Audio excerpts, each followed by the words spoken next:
Кайырлы күн, кадірменді достар.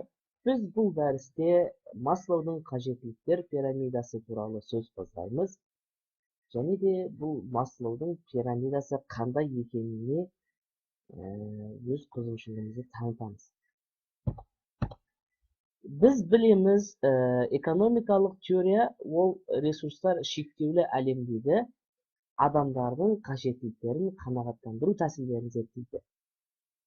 Яғни бұл жерде бізді қызықтырып тұрған сөз тіркесі ол адамдардың қажеттілігі туралы болмақ.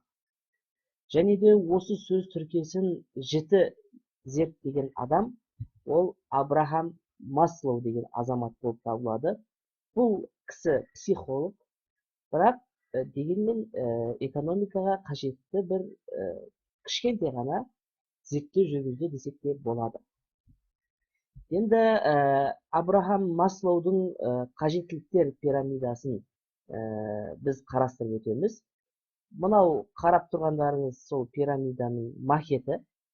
Енді зерттей іске сәт. Ең бірінші адамдардың Маслоудың айтуы бойынша, ол ең бірінші қажеттілік, ол физиологиялық қажеттіліктер. Яғни адам баласының тамағы, су ішуі, шөлін қандыруы, ұйқысын қандыруы, осы физиологиялық қажеттіліктер, олар бірінші тұрады. Ең пирамидамыздың ең астында. Ең фундаменті сияқты ғой енді пирамиданың. Енді содан кейінгісі ол қауіпсіздікке қажеттілік деп аталады.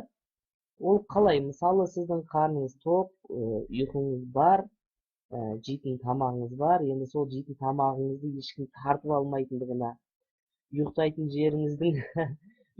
жеріңізді ешкім сондай тағы біреу тартып алмайтындығына сіз сондай бір сенімде болу керексіз. Сондай қауіпсіздікті сезу керексіз.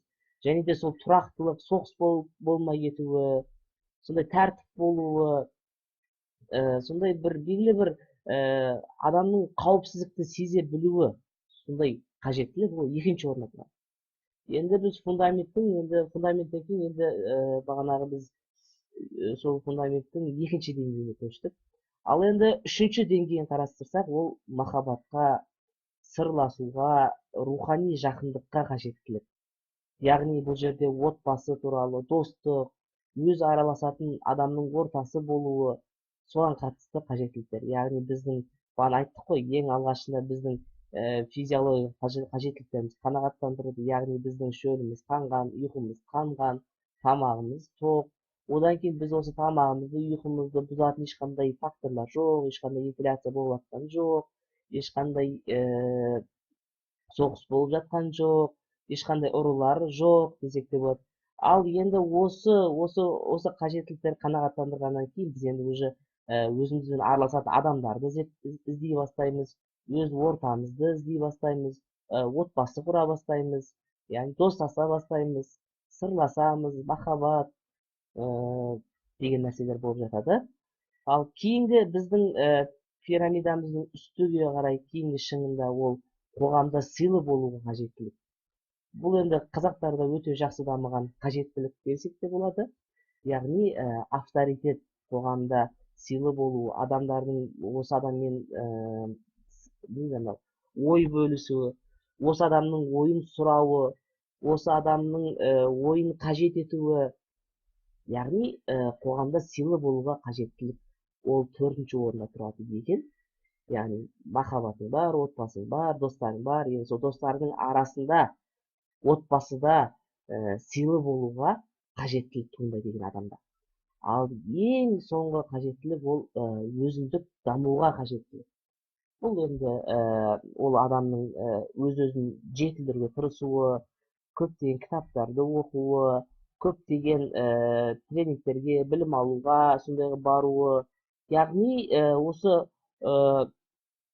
қоғамда сыйлы болған адамды өзінің сондай қоғамдағы статусын, дәрежесін сақтап қалуға мүмкіндік беретін, одан әрі де дамуына мүмкіндік беретін белгілі бір іс-әрекеттер жасауы.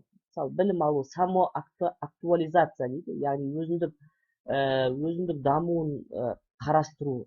Яғни бағана айттық қой, кітап оқуы, сондай білім жетілдіру жалпы айтқан кезде. Енді осы Маслоу құрастырылған адамдардың қажеттілік пирамидасы осы болып табылады. Яғни Маслоудың қажеттілік пирамидасы деп атайды. Яғни бұл жерде адамдардың қажеттіліктері иерархиялық деңгейде қарастырылып өткен.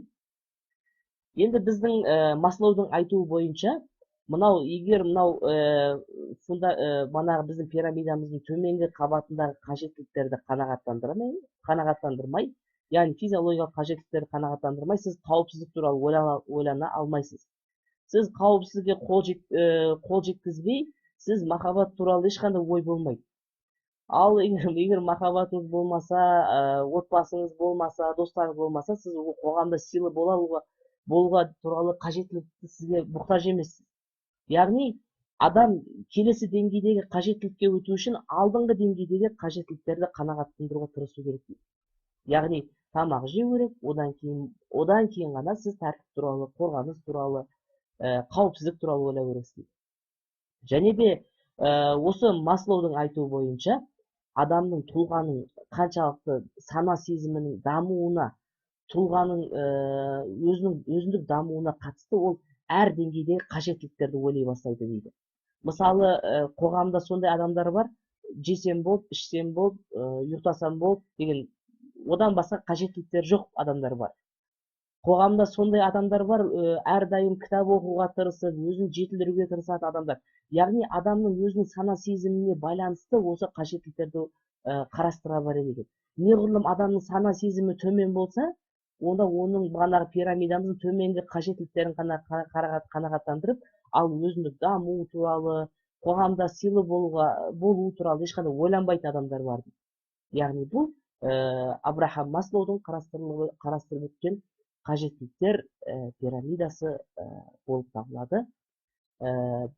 Осымен тамам, жай ғана қарастырып өттік.